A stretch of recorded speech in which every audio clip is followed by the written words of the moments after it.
Friends, if you kindly take your seats, we want to begin right away because we are already 25 minutes behind time. And if we delay too much, then we will be cutting short into our the lunch hour. Let me begin by thanking the organizers of South Asia Economic Summit for putting this discussion on post-2015 development agenda on the schedule of the South Asia Economic Summit. I believe that this is a very timely, very important theme for a discussion at the South Asia level. We recently had in August an ESCAP, SAARC Secretariat, ADB, UNDP consultation on this very same theme, and for 3 days we discussed. In fact, Ravi Shankar Senju was leading the Nepalese delegation in that consultation, and there were many others. Some of them are here in this audience also. So I think it's a very important and very engaging discussion that is going on in the United Nations General Assembly at this moment.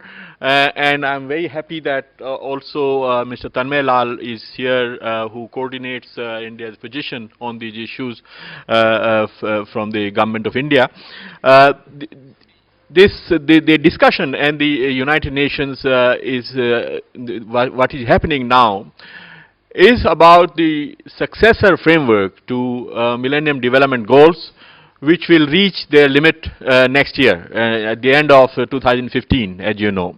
And I don't need to remind this audience that when the leaders of 192 countries adopted the Millennium Declaration in 2000, United Nations General Assembly in year 2000, at the turn of the century, it was a very historic turning point. It put for the first time human development on the agenda of government action. And before that, governments measured the development in terms of GDP growth. And now human development was a sort of numeraire, if you like, or an indicator of development. And that helped in shaping development policy all across the world.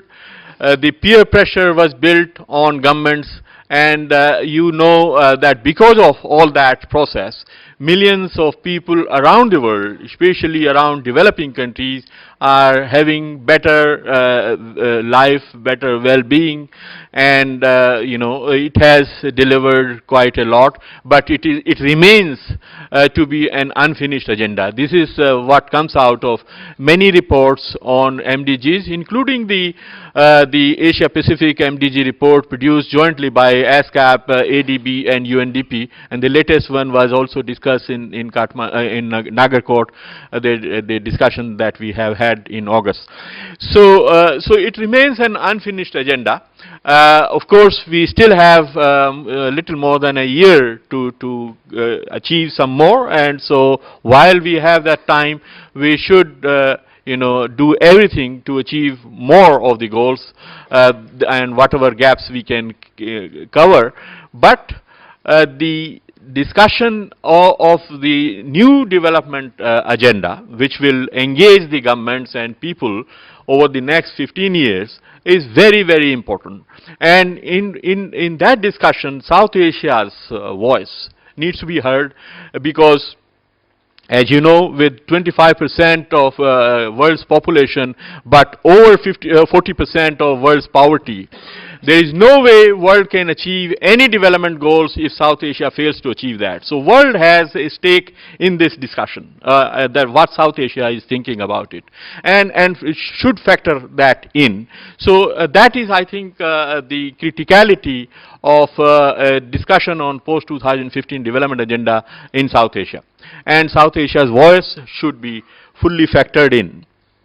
Now, I think just to get started, we have a very eminent panel here, and just to get started, I want to put on the table that there are three classes of issues that need to get into this agenda. One is the unfinished business of MDGs, and a lot has been achieved, a lot has to be achieved, but even at the best of the times, even in the best of the performance, MDGs strive to achieve only 50% of the challenges. Say reduce poverty by 50%, reduce hunger by 50%. So the other 50% anyway remains to be done. So the unfinished business of MDGs is one set of issues, and there are countries which have done very well. There are countries which have lagged behind. There are variations across indicators and goals and all that. So one set of issues close the gap completely and leave no one behind. The second class of issues is the issues which were not somehow included or which did not find a place in the MDGs when we were doing that, but they were very critical. Issues have been raised in this very forum also, the centrality of growth, centrality of employment creating growth, and reducing inequalities, which was the point which was raised in this previous discussion. And also there was a global partnership for development, but it was not very precisely defined, so very little was achieved in terms of providing technology, finance, and other resources for development. And the third set of issues is issues which have surfaced and have become important since the MDGs were drafted. And these are issues relating to the ecological and environmental concerns, which have become very prominent now. So I think if we keep this broad classification, and this is, by the way, coming out in the open working group's recommendations, which were tabled in July this year, and they have precisely tried to cover these three classes of issues in the 17 goals that was referred to earlier, and 169 targets. So I won't take any more of your time, because we have a very eminent panel with us, and we will begin with a special address by Professor Sachin Chaturvedi, Director General of our host RIS, and my very old colleague and friend, and then a lead presentation by Dr. Debapriya Bhattacharya, who is now Distinguished Fellow at the Center for Policy Dialogue and Chair of Southern Voice on Post-MDGs Network, and a very important voice on the development issues, especially from LDCs. He has been championing the cause of LDCs in this whole discussion on development agenda. And then we have four panelists, all very eminent ones, including Mr. Tanmay Lal, who is Joint Secretary in the Ministry of External Affairs and who coordinates India's position in these negotiations, Mr. Ravi Shankar Senju, on my left, who, as I said, is dealing with these issues in National Planning Commission in Nepal, Dr. Alia Khan, who is Dean of Quaid-e-Azam University in Islamabad, and Dr. Manmohan Agarwal, who is also associated with the RIS but has been a professor at JNU and a number of other universities. So with that, I want to turn to this very eminent panel and give the floor to Dr. Sachin Chaturvedi. So you 10 minutes? Yep. Okay.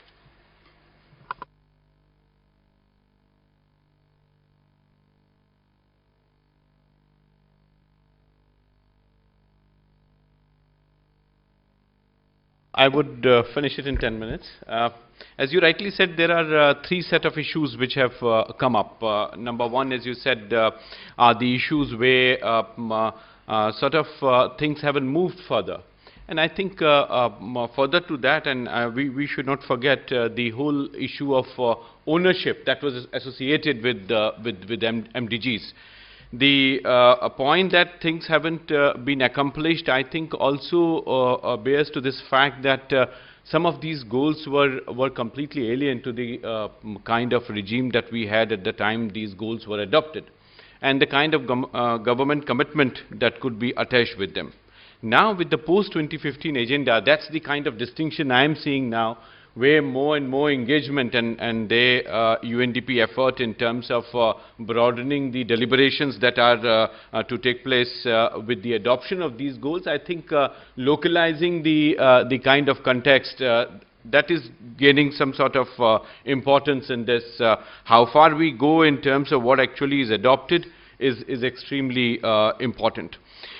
This report that we saw some time back, The Future We Want, I think has laid out some very important points which are sort of setting the agenda for the kind of sustainable development goals that we are talking of. The whole effort, as you very rightly pointed out, is now in terms of poverty eradication. And that has assumed the key significance in terms of the new agenda and the kind of issues that we are trying to address. This poverty eradication agenda, that's what the Future We Want report describes, is the biggest impediment in terms of we addressing the whole issue of sustainable development. It is also assuming importance because of the fact that we had n number of commitments. In this slide I have tried to capture as many as I could put on one slide, but there are several important landmark sort of global understandings that we had, whether it was Rio Declaration, Agenda 21, or even Monterey Consensus for Financial sort of Coordination, Doha Declaration on Financing for Development, and the Istanbul Program. Every way we have been talking about issues, whether we list them as a post-2015 development agenda or we try to raise them at other points, it's important that we bring them in this kind of overarching framework. But important, as Professor Rahman Subhan just mentioned in the previous session, the action has to be at the national level. There is no shortcut to that. There is no remedy for that kind of action. And it's extremely important that the member countries within the region get together in terms of regional cooperation, of course, but they would have to have national strategies in terms of addressing these challenges.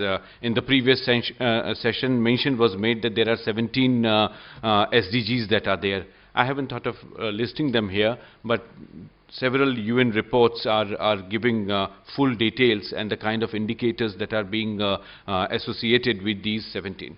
The important debate that's taking place right now is in terms of financing of the goals. If you recall, MDG 8 had sort of everyone brushes it aside as a failure, but I think financing is extremely crucial. Somehow in the MDG we couldn't pay enough attention, and now with the emergence of the South, emergence of the couple of countries from South, if I may say so, there is greater focus on who would finance it. And there are efforts going on to transfer responsibilities to some select countries, engage them in dialogue and pass on the responsibilities. So that's where we would have to be extremely careful. Not that one wants to shrug off the responsibility, but I think it's extremely important that we address it. Issue here really is how to mobilize financing according to national priorities, how to ensure policy space that is necessary to implement effective national sustainable development strategies, what all that may entail. Global trading and investment that are deemed fair to all countries. That's the kind of broad goal we have. And we know there are issues coming up with the southern institutions. BRICS Bank is the first southern financial initiative to provide sort of space for market. But if we do not bring in again the endogeneity element in these institutions, then we may lose out on the larger narrative that South is trying to set. The third important dimension is the adequate capitalization of existing funds, simplification and harmonization of rules for international public funds, and more important is commitment for financing these goals. So how to reduce global financial fragility that we are seeing at this point, as global economies is still grappling with the recessionary tendencies. In a week from now, we would have the G20 meeting at Brisbane. some issues of this kind are likely to come up for discussion. RIS last week organized a major meeting with our Sherpa on G20, and the issue that came up was that India has some agenda in terms of restructuring of global financial institutions. I think it's extremely important that a meeting or a grouping like this should also address what institutional frameworks like G20 can really address. And that's where I think institutions like we were discussing this morning with our colleague from SDF, it's extremely important how the SAARC Development Fund is going to provide that kind of space. As of now, some way low-key, but how to bring that at the center stage in terms of a vehicle to achieve post-MDG related issues. There is also a related issue of declining quantums of aid to not only to this region but also globally. And that is again an important dimension in terms of 0.7 target, for which we have been pressing all this while. Fortunately, DFID stands out in terms of their target to be accomplished by end of 2015. OSED has also promised, but there are several who are still missing from the scene.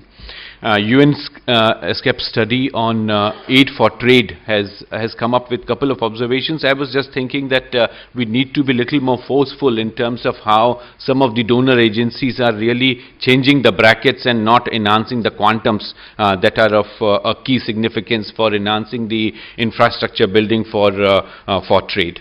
And I would just like to pick up for a minute this issue which we discussed in the previous session on policy coherence. Policy coherence is extremely important when we talk of MDGs or post-MDG development agenda. Why we see that the subsidy regime is not getting addressed. If we think of making high-level claims at the UN meetings and we continue to dump agriculture produce from countries, from the DAC members basically, who are giving huge subsidies to their farmers and then leading to sort of crash of commodity prices. In the discussion also this issue in the previous session came up. You would find that continuous support from the DAC members has given a sort of rise to this kind of price volatility across developing countries. And then I tried to put together the ODA, which is going exclusively for agriculture sector, and you don't see major encouraging numbers from that. So policy coherence from that point of view is extremely important. The plight of cotton for countries is very clear to all of us. I would just quickly jump on my last slide in terms of how this goal 8 would work and in what way we can really get these asymmetries together is important. There is this talk about South-South cooperation as a model, and you would find that in most of the UNDP-led meetings, South-South cooperation is getting huge prominence. What model it brings up? And I would say that the unique feature of South-South cooperation is in terms of what Arjun Sen Gupta at some point called as development compact. And that development compact is the wide range coverage that it has in terms of trade, investment, technology, all these sectors included. So when we talk of development assistance with Nepal or Bhutan or Bangladesh and their assistance to each other, I think that development compact assumes centrality in our narrative. So when we talk of assistance, it's not just aid, but all these different dimensions that are important for South-South cooperation. I would stop here. Thank you.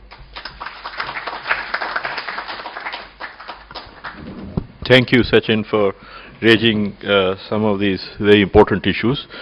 Let us now move to Dr. Debapriya Bhattacharya.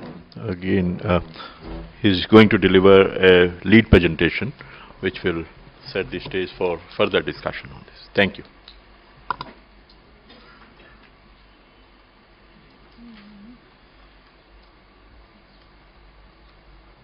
Only down here, sir. On the screen? No, from here. Only No, down here. it goes on the screen? Yeah. Okay. Only down here. Okay, thank you.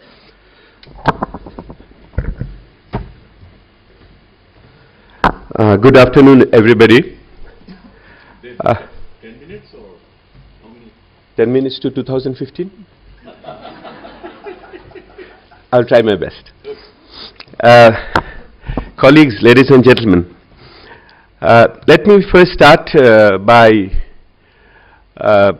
reiterating a feeling which possibly is shared by all of you, that since we are at the penultimate session of SIS 7, and we can all say that SIS 7 has broken new grounds, both in terms of getting new thoughts and also strengthening the bondages we have in the region.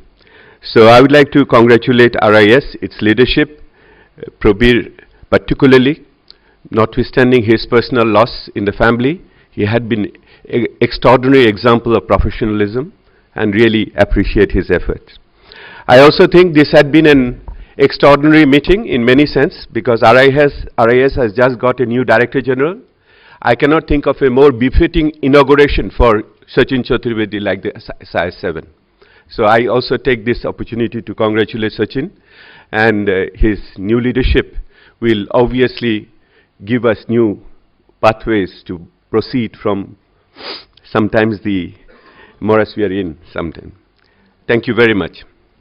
I have been in many seminars in my life, and given my age, and I remember the morning sessions, who has spoken what. I remember the afternoon sessions in the but I don't remember the speakers of my pre-lunch sessions.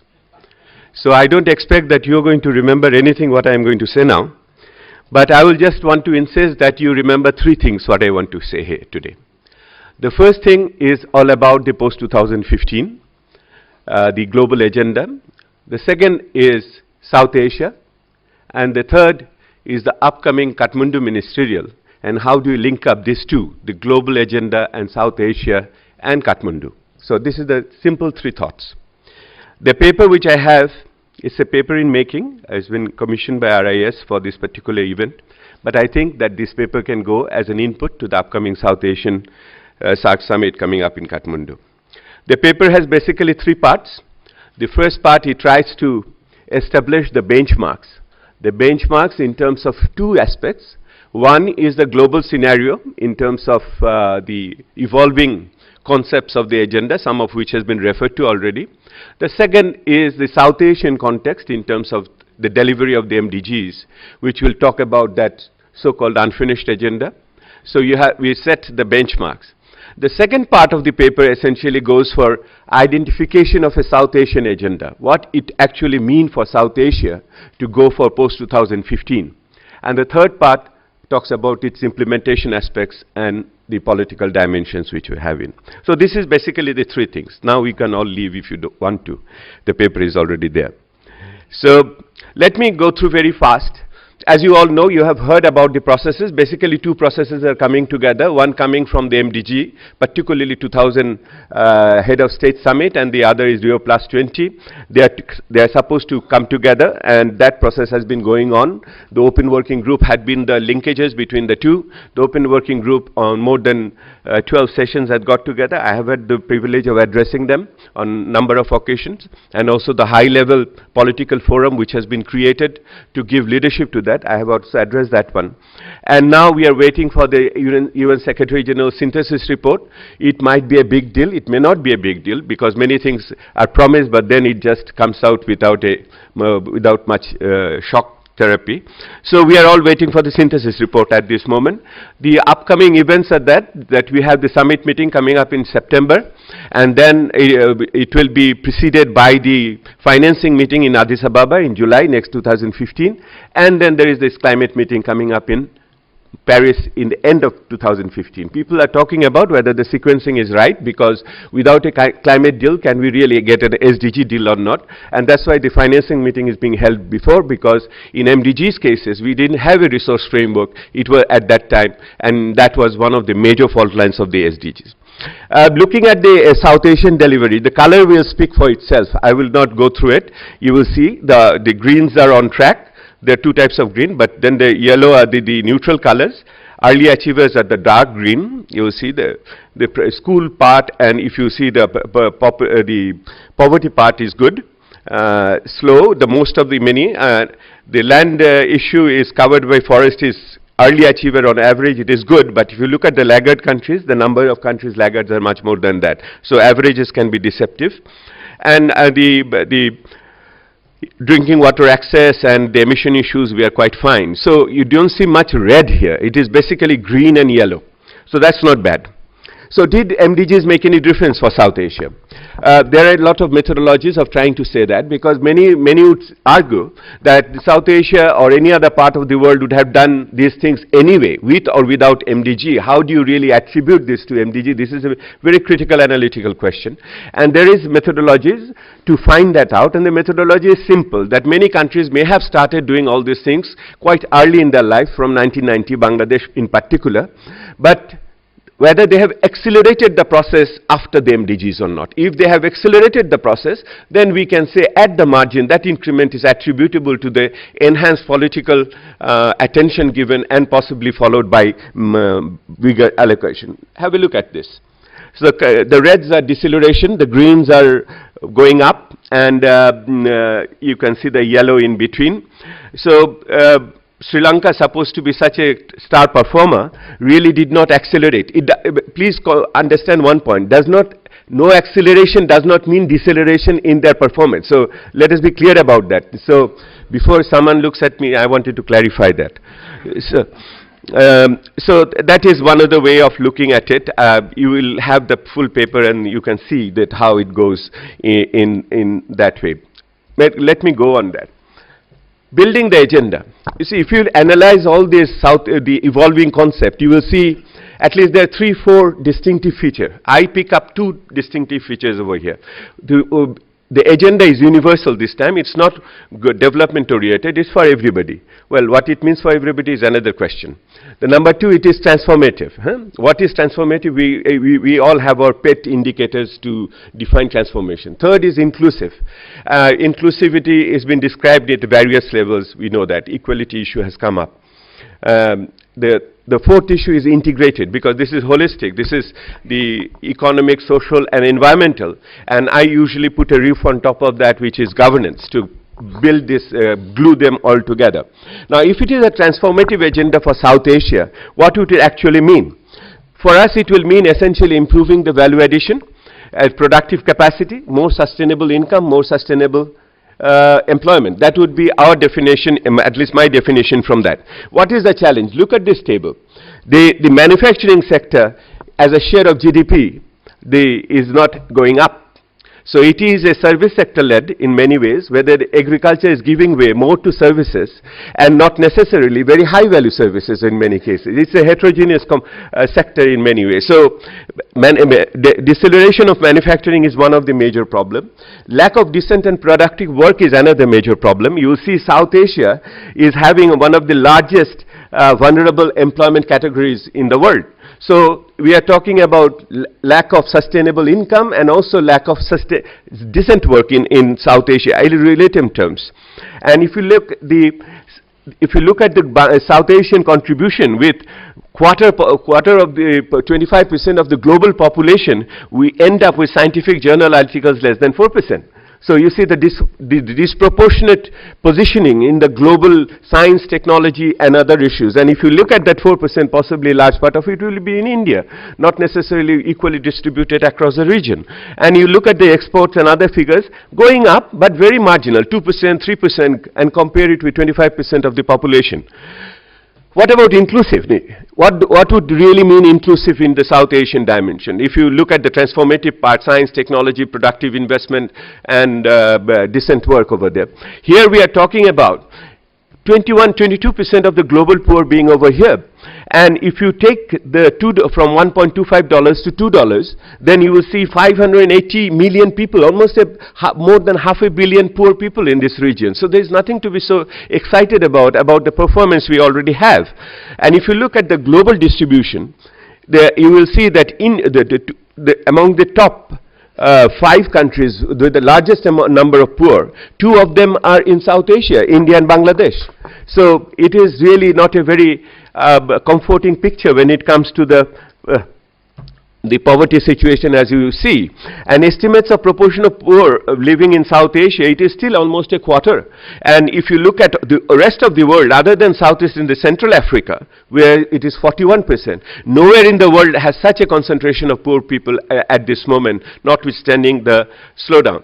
Now, if you look also the inequality issue of the various dimensions, this time around there was an agreement that we'll look into the inequality. In fact, two words went around very fast. One is that we need equality, another is we need quality. And quality and inequality are the two, the hyped up word or the punchlines for SDGs in many ways.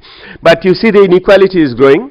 They look at the Gini coefficient as it goes, and if you look at the Human Development Index on the gender part, we have, notwithstanding all our successes, you look at the indicators coming from UNDP, that the gender-related coefficient is still very low in comparison to the rest of the region. So we may be applauding ourselves about all other things, but we have done spectacular in the area of women's rights. But if you put it into a comparative perspective, it looks quite pale.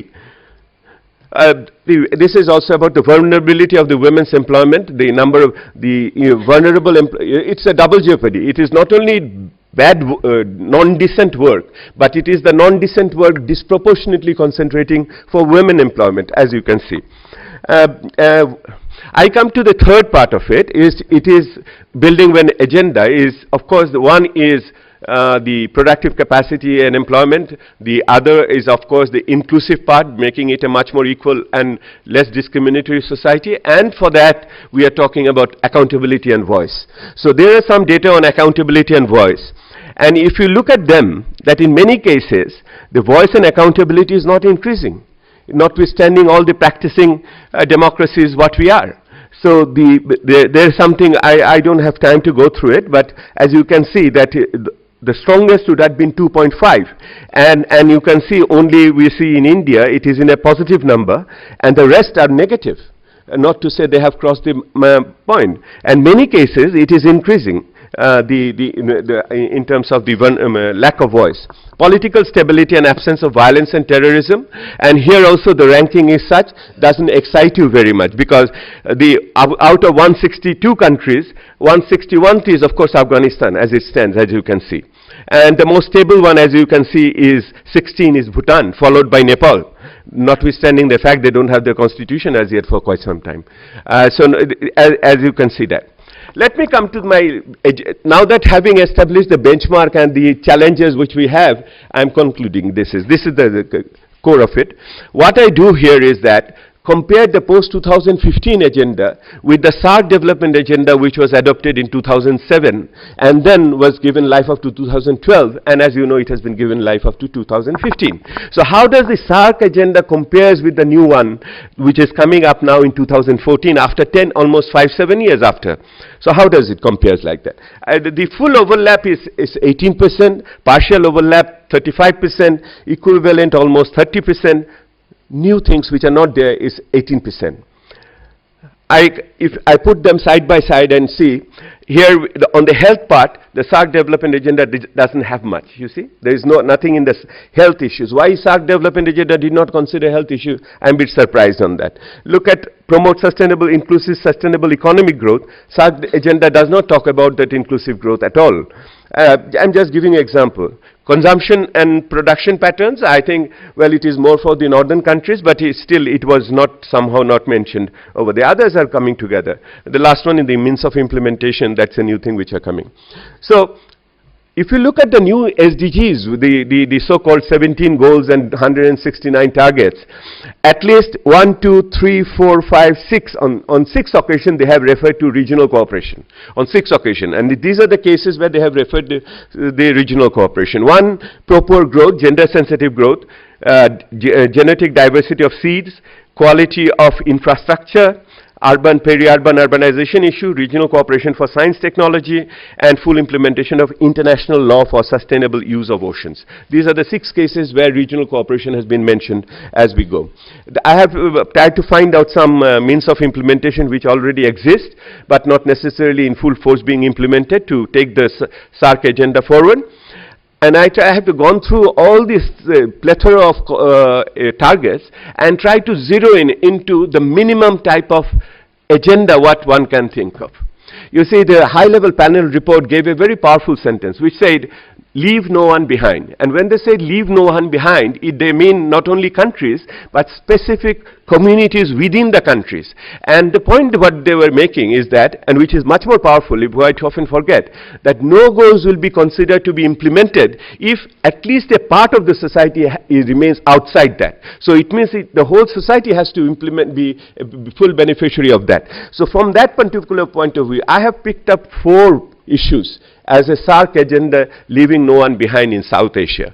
So these are minimum what we would like to see. First is the issue of poverty, inequality, discrimination. So this is number 1. It is number 2, productive capacity, employment, decent job, and etc. Third, adverse impact of climate, and then a peaceful, inclusive society with more accountability and voices. These are the 4 critical points I make. And you can see that it are coming from the 4 different dimensions. One is economic, one is social, one is environment, another is governance. So these 4 dimensions have been captured over here. My last point is that the 18th SAARC summit is coming up, and I hope and pray that they seriously addresses this issue, because 2015 has been the extended timeline of the SAARC agenda. The gaps are very well understood. We will see how our leaders are going to contemplate on that. Will it be once again rhetorics, or it will be supported by real efforts with political initiative and others? If you go back, the causes of failure of the earlier ones, I have identified here 4. One is lack of political commitment, which essentially means not attaching priorities to it. Heterogeneity of the region, varying priorities, that is a real problem. Resource constraint, we don't have much, and obviously there is trust deficit. At least the good meeting in Kathmandu will overcome some of these. Thank you for your attention.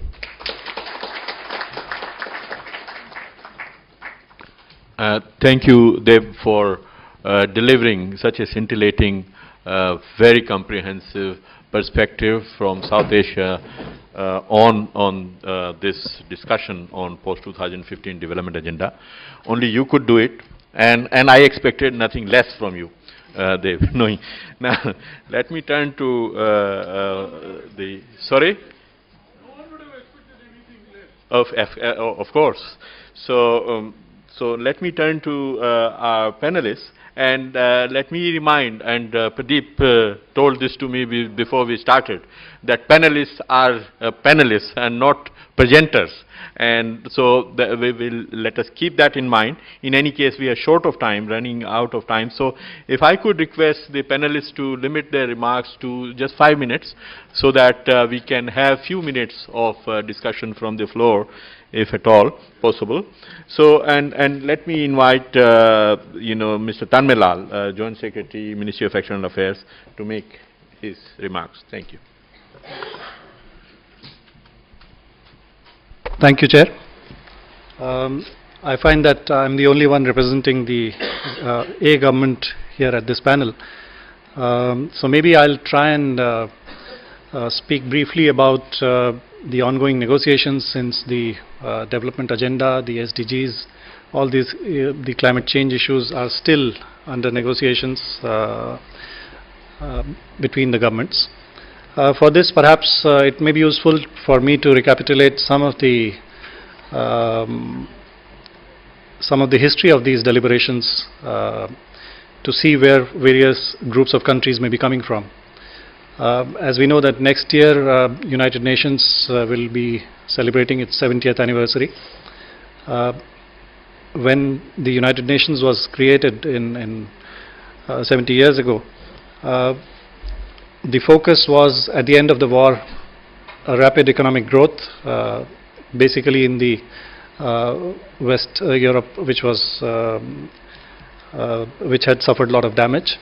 At that time, it was thought that rapid industrial growth through science and technology and capital was the solution. At that time, of course, a very large number of countries were still not independent. As we came to 60s and most of the countries got independence from various colonial powers, It also coincided with the time when the industrial and economic recovery in the West had taken place. It had stabilized. And after that, you had seen the rise of environment protection movements against pollution and all that, which was beginning to affect the West European societies. However, the priorities of the developing countries were quite different, rightly so. They thought that to emerge from their condition, they had to rapidly undertake economic growth. For which they lacked resources. There was a historical context to it. So these two trends came together at that time. How to balance, or how to get a collective global priority going, which can balance the issues of economic growth and sustainability. Of course, sustainability word came much later in mid-1980s as sort of a compromise. There was even debate on what sustainability could constitute.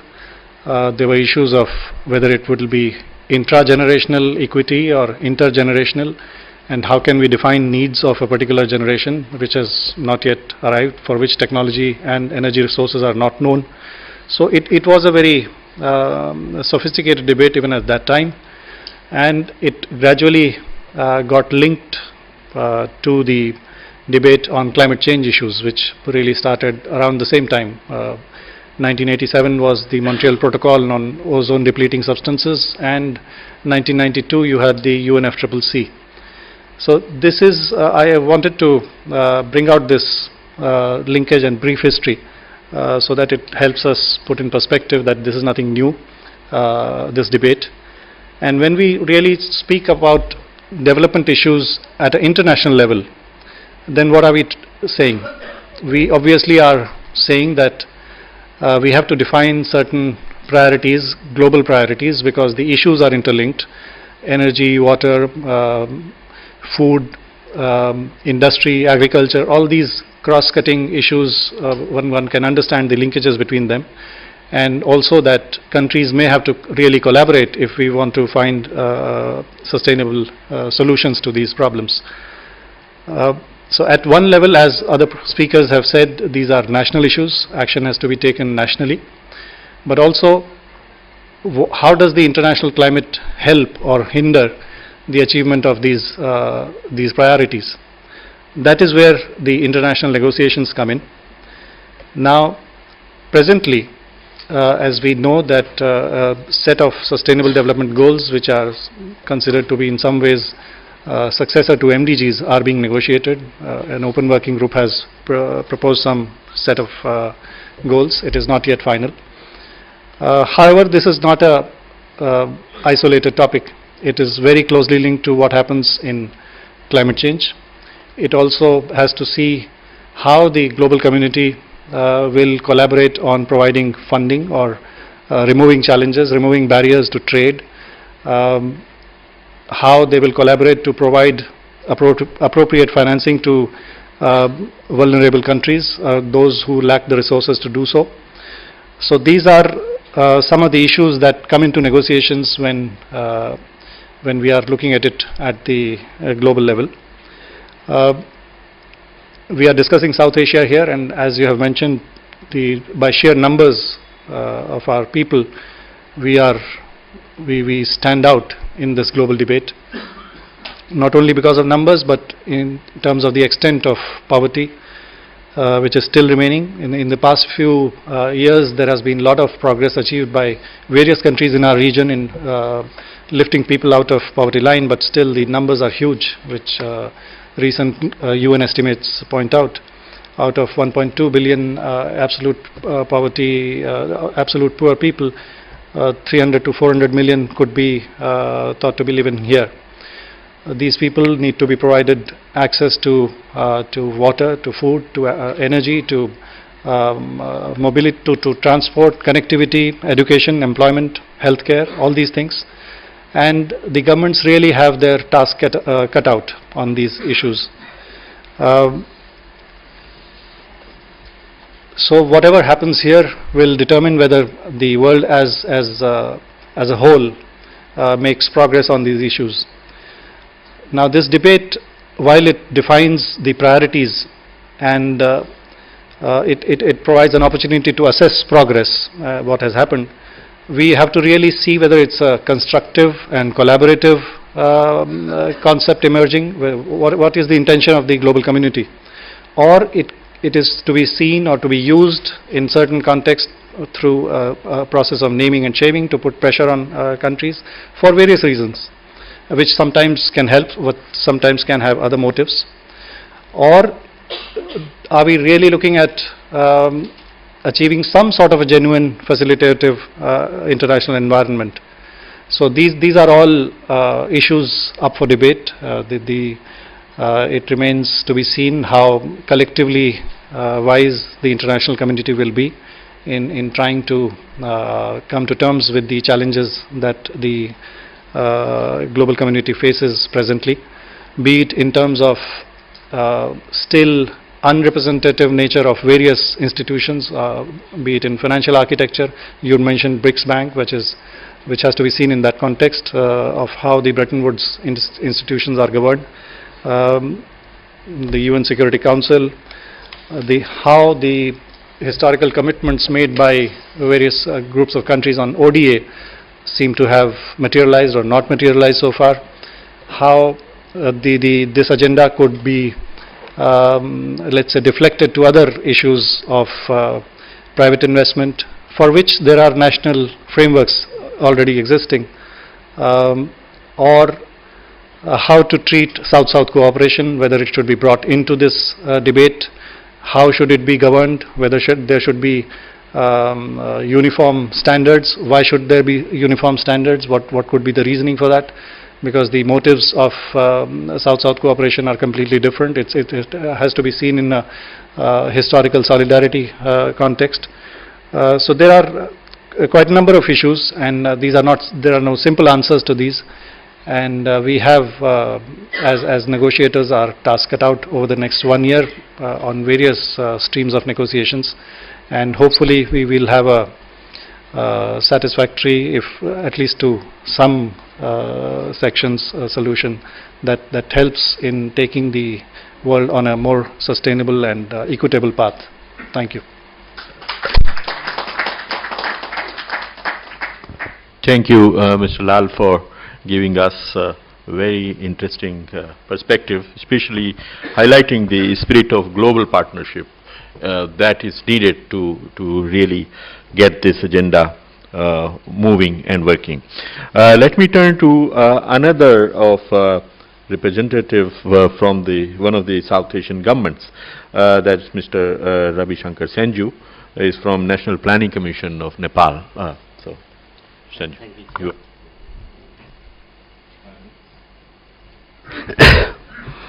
First of all, I would like to thank RIS and Mr. Dr. Nagesh for providing me this floor to say something in this post-development agenda. Especially after Professor Chaturvedi's presentations and analytical presentation of Dr. Bhattacharya, and even remark of Tanmay Lal, actually there is little room left for me to add in these issues. So I will say something on this. The overarching challenge for post-development 15 agenda for this region is definitely addressing the unfinished agenda of MDG, balanced integration of economic and social and environmental dimensions of sustainable development, and mainstreaming 17 goals and 169 targets of MDG. South Asian region is still a home to a high proportion of people living in deprivation. Some of the key issues facing by these South Asian countries are decline in extreme poverty, but still large number of people living just above the extreme poverty line, inclusive and sustainable economic growth, high deprivation in access to the basic services, low social protection expenditure, high inequality of income, opportunity and power linked with the disparities in access to productive assets and basic services, as well as discriminatory policies and regulations. Insufficient, decent and productive employment and high concentration of employment in the informal sector. High youth unemployment, resources intensive growth, gender inequality is prerequisite for realization of all these development goals. High gender gap in labor force participation, 49.5% in South Asia. Widespread violence against women and girls, manifesting in multiple forms of sexual, physical, domestic, economic, psychological and harmful practices, and resulting in disability and death. And South Asia is also world's one of the most disaster-prone region. Frequency of extreme weather even increased due to the climate changes. Development outlook vulnerable to the economic and environmental shock is there. Increase and rapid urbanization and cities, growing urban population, and millions of people not having adequate urban facilities. In this scenario, Asian countries should focus on eradicating the poverty and hunger, pursuing higher inclusive and sustained economic growth for productive job creations, women's empowerment and gender equality in the context of violence and inadequate access to the health care, building resilience to the disaster, develop surface transport network and facilitate sub-region transit and trade. So, implementing this post-development agenda in South Asia should focus on in financing investment need in physical infrastructure, human capital and sustainable development. Option for raising required resources includes use of region's high foreign exchange reserves and saving, strengthen tax revenue, because most of countries in this region tax amounting far less than 25% of the GDP. Involve the private sector, capital markets and public-private partnership, and enhance South-South triangular and regional cooperation. In science and technology and innovations, use STI to understand the key global challenges, draw solution and apply a more favorable looking analysis, support the development of ICT to strengthen transparency, participation and share knowledge between the countries. In trade, establish a multilateral trade regime that is fair, just, open. DFQF provision need to be further strengthened. Lower trade cost, especially with regards to the non-tariff cost. Promote green trade between the aid for trade, foreign direct investment, technology transfer and trade finance funding. When implementing the trade reforms, bear in mind that the social and environmental dimension of the sustainable development. In capacity building, support evidence-based, multi-dimensional, long-term and participatory decision-making at all levels. Enhance the statistical capacity of the LDC and strong monitoring and post-2015 development agenda must to be underpinned by the robust monitoring and accountability mechanism, evaluation system. Rely on cultural heritage and education as a driver of community development and transformative vision of the education and learning as well as job qualification, curriculum development and programs. In governance, for transformation toward a sustainable development, call for more accountable, transparent and effective institutions. Enhance the importance of effective policy coordination mechanism to synergize the objective. For example, with respect to economic diversification and social inclusiveness, support institutional reforms to create enable environment for increased private sector participation. In conclusion, the simplicity of the MDG was an important strength, and it is an unfinished agenda for South Asia. That momentum must be maintained. Time-bound prioritization of the goals, sub-goals are necessary, as well as goals cannot be achieved. And in the same, due to technological and resources capacity, there is need to promote new partnership for implementing the new development agenda, including the private sector. The growing impact of climate change in this region, especially in the Himalayan region, must to be addressed critically. Zero carbon concept need to be mainstream in this respect. Like MDG, the social dimension of the new agenda is much more important than the economic one. Water management is going to be a regional issue in coming years, so cross-border water management should be an indicator. Financial inclusion and financial literacy need to be addressed properly while developing implementation mechanism. The access, opportunity, capability and safety for the income and expenditure shock issue for the vulnerable group need to be addressed properly. There is need for South Asian countries to avail of the three flexibilities and to review the role of the intellectual property rights at the global level. It is critical to mainstream access to the technology throughout the goals. Targets on access to technology should be measurable and clearly define roles and responsibilities.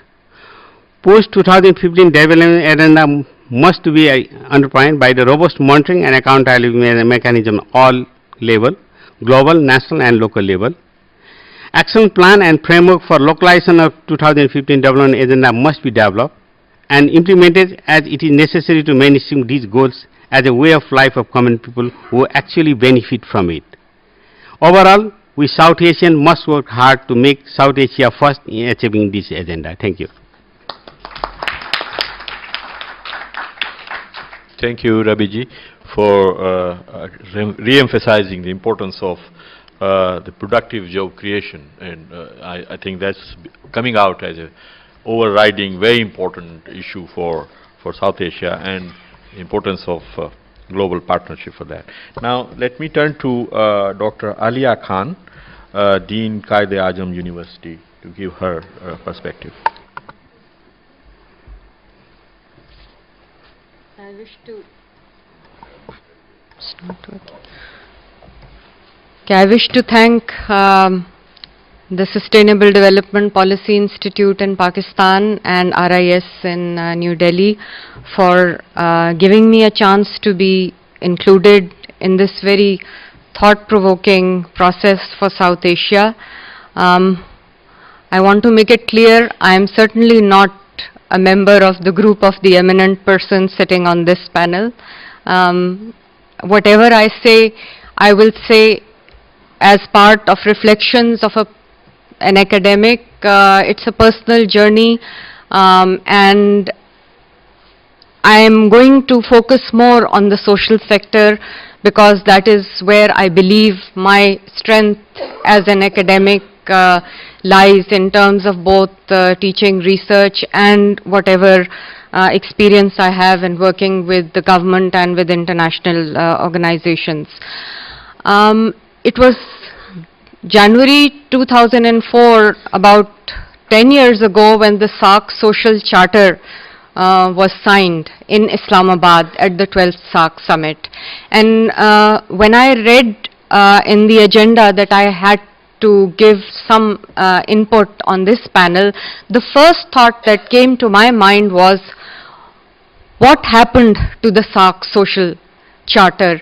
And thank you, Aisha, from the Pakistan High Commission for providing me with a document so that I could go through and relive the feeling that all of us had upon reading that document.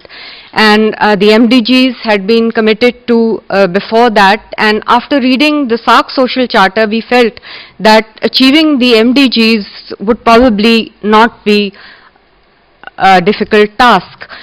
But as it turns out, and as you've seen in Dr. Bhattacharya's presentation, Pakistan is a laggard country in many of the social MDGs.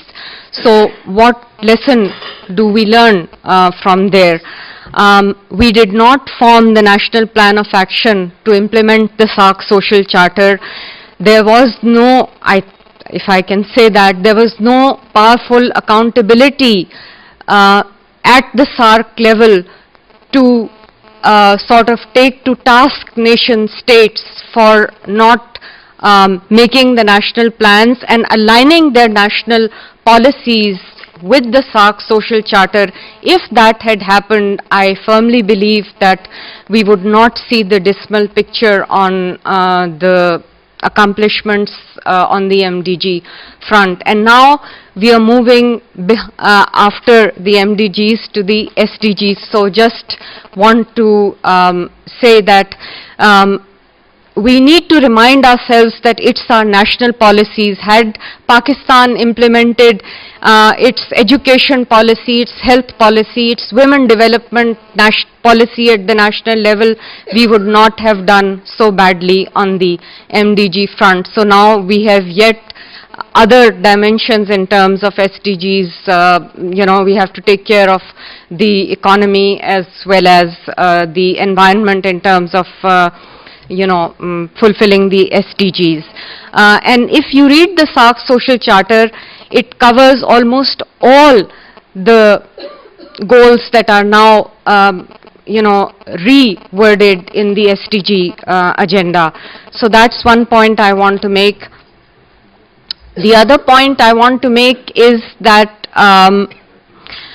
in a recent report, Stiglitz and Sen have said that what we measure affects what we do, and that really went to my heart, because I think our data gathering systems at the national level and our data analysis capacities at, say, the SARC level, at the South Asian level, need much more strengthening. I am part of the SARC gender database project, and it's a small drop in the ocean as far as the whole gamut of what SARC is supposed to achieve is concerned.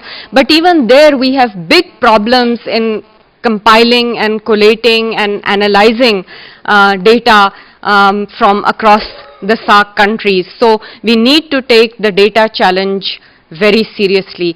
The last point that I want to make is about knowledge transfer. I think we are so rich in terms of the South Asian knowledge base that can help us in attaining any type of goals, whether nationally or whether at the SARC level, SARC development goals or sustainable development goals. And being a labor economist, I would just say that there is immense amount of knowledge relating to the employment linkages with trade. We have been talking endlessly about how to make SAFTA more dynamic and more workable for the benefit of the South Asian people, and the linkage goes through the labor markets. So what can we learn about better functioning of labor markets in terms of opening up borders for trade, because it is through the labor markets that the trade is going to happen. And I picked up a book yesterday at the Oxford University bookstall, Skilling India, and I picked it up because that is one area in which Pakistan has been struggling, with its technical and vocational education and training systems. And if an initiative like the one described in the book by Santosh Mehrotra, I happen to know him, and it's a very good book. I invite people who are interested to really take it seriously. If we can learn on how to develop skills for trade in the South Asian region, I think we would, feel very good about it. Another issue is of increasing the female labor force participation rate. With an FLFPR of 25%, Pakistan cannot hope to engage dynamically via SAFTA or via any other agreement on paper. We have to get more women in the labor force and in the manufacturing sector, and if they are working in agriculture, they have to be recognized. Also, this is important from the decent work perspective and labor standards. I am a member of the Punjab Minimum Wage Board, and I often think that wouldn't it be nice if I could study the minimum wage implementation systems of the South Asian countries and learn how to implement minimum wages better in Pakistan and give suggestions. I think these are some practical things that we need to do. Also, just recently, I happened to present to one of the people who are giving a dharna in Islamabad in terms of advocacy, the Indian bill on social security for street vendors and hawkers, which I think is a very landmark legislation, and we need, in terms of taking the labor market impacts, I think this is the kind of knowledge transfer that needs to flow through the South Asian countries in order for SAARC to become viable in terms of making people the center of development in South Asia. Thank you very much. Thank you, Dr. Khan, especially for highlighting the importance of SAARC Charter, SAARC Social Charter, and also the importance of another aspect of regional cooperation that we often do not pay enough importance to, which is sharing of good practices, development experiences across the countries in the South. We are living in a very similar kind of milieu, and we can benefit from each other's lessons and good practices. Now I turn to the last of our panelists, Dr. Manmohan Agarwal, and I hope that he would be very brief because we have literally run out of time. Thank you. Thank you, Mr. Chair. The previous panelists have mentioned how South Asia is lagging behind in the social sectors in progress towards the MDG goals. I would just like to add 2 points to that. One is that South Asia region has the worst record on the social sectors apart from Sub-Saharan Africa. So we have done very poorly, and that despite a very high rate of growth. So we have been the least successful in transforming economic growth into social progress. Now, going forward, what it means is that we need to reverse the slowdown in growth that has occurred in South Asia since 2008, and this slowdown is much greater than in the other regions, and to ensure that this growth is social friendly. Now, what is the nature of the growth, and why has it been so unfriendly towards social progress? One aspect is that productivity in agriculture has grown very slowly in South Asia. For instance, work by the US Department of Agriculture and by IFPRI shows that out of 50, 60 countries that they studied, India was in the bottom third of the countries in terms of increases in agricultural productivity. And we know that agricultural productivity, particularly of smallholders, is very important for social progress. The second aspect, which is very important, is that our growth has not been very great at generating employment. If one looks at cross-sector analysis of about 109 countries that we did, we found that much greater amount of employment was being retained in the agricultural sector in South Asia than in other regions. So the growth in the non-agricultural sector was not able to attract or provide jobs for people to migrate out of agriculture, which was the classic way in which economic development was supposed to take place. Now, what needs to be done going forward in order to rectify these problems?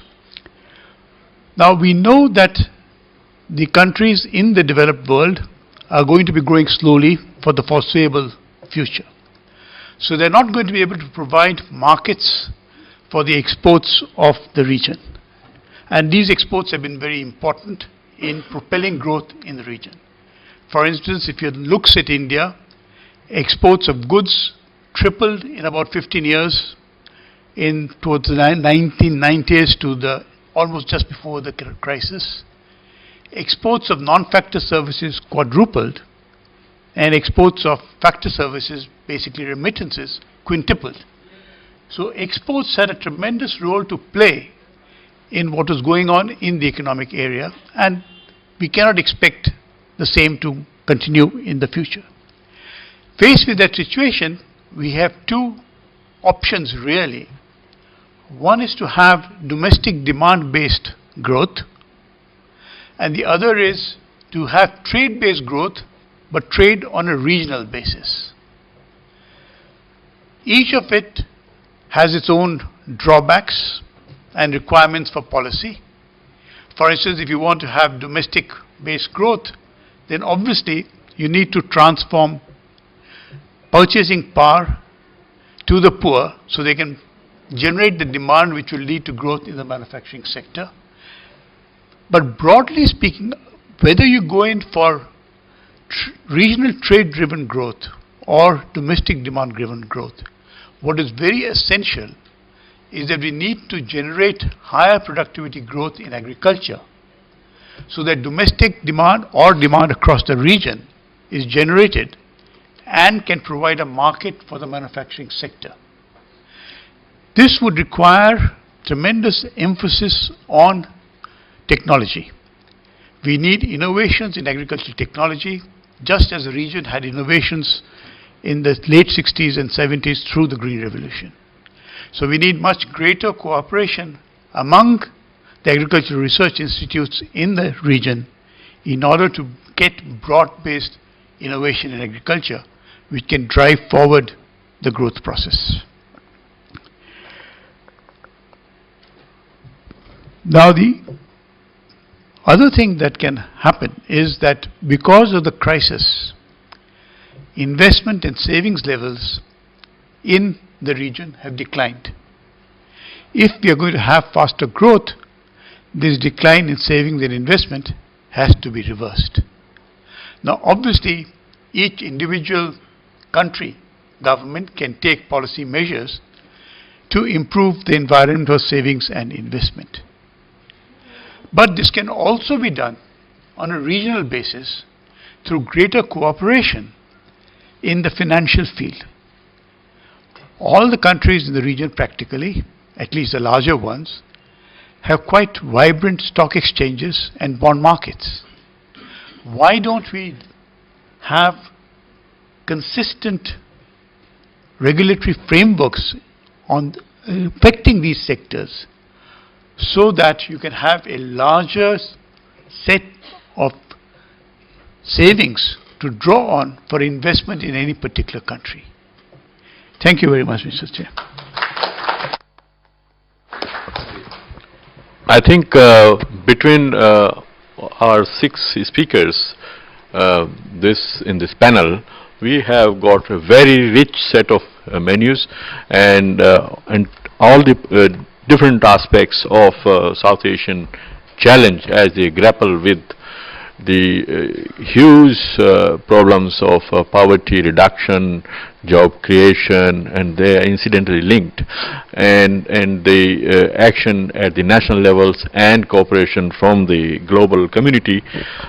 We have heard all different aspects, but we really have run out of time, but maybe 5 minutes we can spend.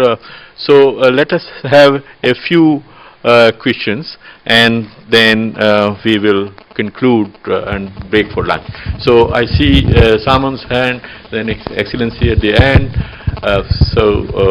If there are no others, then I will just confine to Yes, thanks for very good presentations. I would like to take this point that Alia Khan made about the SAC social charter and relate it to the areas they've emphasized, the SAC development goals and governance and accountability issues. Now, after the SAC social charter was formed, SACEPS came up with the Citizens Charter, South Asia Citizen Charter, and thereafter national citizens charters were produced by individual countries with a monitoring mechanism in place to hold governments accountable for implementing the social charter. Unfortunately, due to the dialogue between the government and the civil society being not adequate, the civil society could not keep the governments accountable for implementation. This is just a comment. Excellency at the back, and then Dr. Shilkant Sharma. Thank you. Dr. Nagendra Kumar, I just want to seek a small clarification. I think you've said that the South Asia has some 40% of the world's poor, or some other people said 44% of the world's people reside in South Asia.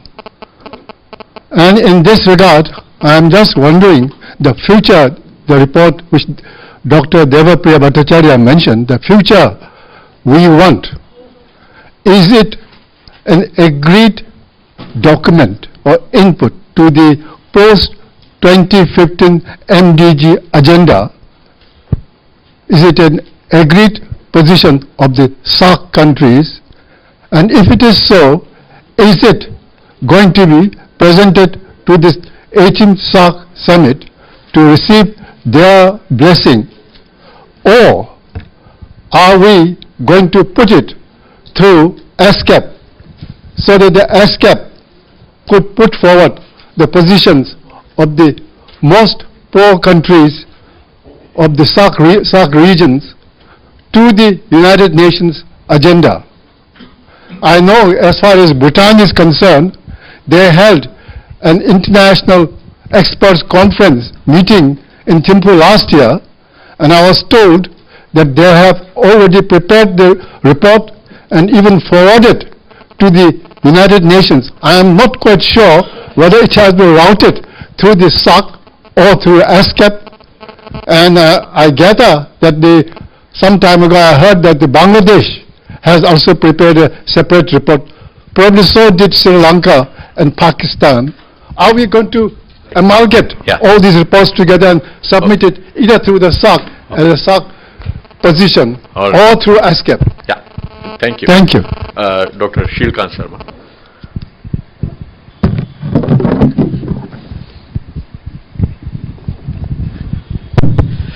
I think I just wanted to add to this valid point made by Alia Khan from Pakistan and what Saman said, that actually in SAARC official context, this cabinet secretaries meetings have been started over the last 4 years or 5 years. They met, I think, twice or thrice. But that meeting is really, if you were to see its record, is really uplifting, because those people come not from diplomacy, they are not from the usual suspects, and they share actual experience about how do you deal with street children, how do you deal with employment generation, and it's like brothers and cousins from abroad coming together on the fireside, which is what actually is the métier of South Asia. We all suffer from the same problems. And these meetings, I've attended some of them, they were very, very uplifting, because they talked about their experiences. And there has been actually one attempt in the past in SAARC to bring out success stories, as you mentioned, Nagesh. There was one booklet, I think middle of last decade, where from Nepal, from Sri Lanka, from Bangladesh, from India, Pakistan, there have been some cases where some very marginal little attempt has been made. I think it's time that we should look at those things again. Thank you. No, thank you, Dr. Sharma, for pointing this out. I think this process is continuing, which you described. In fact, last October, there was a meeting at the SAARC summit, SAARC Secretariat, where the good practices from different countries were discussed on poverty reduction and all that. So SAARC poverty profile, I think, which started in your time, is continuing at a slower pace, but we need to push it. So I think the time has come to wind up this session, and I am sure that everyone will agree that we have had a very rich set of menus or agendas put on the table by all our 6 speakers, and enriched further by some of you from the audience. I don't think it is appropriate for me to try to summarize it when we are actually just waiting for breaking for lunch. But just to say, and Excellency, your point, the discussion is actually on, nothing is agreed as yet, as Tanmay was saying. And I just want to first ask if any one of the panelists or speakers want to respond to any of the questions. Otherwise, we can just conclude quickly. I think the point is that the thoughts which have been generated here, how do you really feed into the official process? Because the experience of the SASEP Citizens Charter will be quite instructive on that way. So what is important is that RIS as the organizers, I hope will prepare a brief for the ministerial meeting and pass it on, and hopefully that will be shared with the partner organizations before sending out. So we create a bit of an avenue on that. Thank you. Very important point. I think Sachin has taken note of. Any other, anybody who wants to raise anything? Okay. Well, in that case, I think I just like to say that we have had a very rich discussion. What comes out is that we have enormous development challenge in South Asia, poverty being one, and then you begin to enlarge the list, you will find many such issues, health issues, environmental considerations and all that. And in the context of youth bulge that South Asia is going through, the most important priority for South Asia is to have productive job creation, for which you need employment creating growth. And while the development agenda is primary responsibility of national governments, the global development partnership has to play a supportive role, provide a good external context for pursuing these development policy, where governments are sort of enabled and empowered and facilitated to create productive jobs through employment creating growth, and in particular by providing technology, finance, market access and all others. And the South-South and regional cooperation has a very important place as a supplement and complement this global development partnership, in particular in addressing the common issues, common challenges through joint research, joint development and cooperation, including through sharing good practices, as our friend Dr. Alia Khan was pointing out, sharing our development experiences, how each of these countries are dealing with certain issues, and SAC Secretariat can provide a very useful platform for doing that. So can other regional agencies, including ESCAP. So I think so we have a very rich discussion and very heavy pressing agenda of development for us, all the people of this region and the governments of this region and the global community at large. So on that note, I would like to invite you to join me in thanking our 6 speakers very profusely.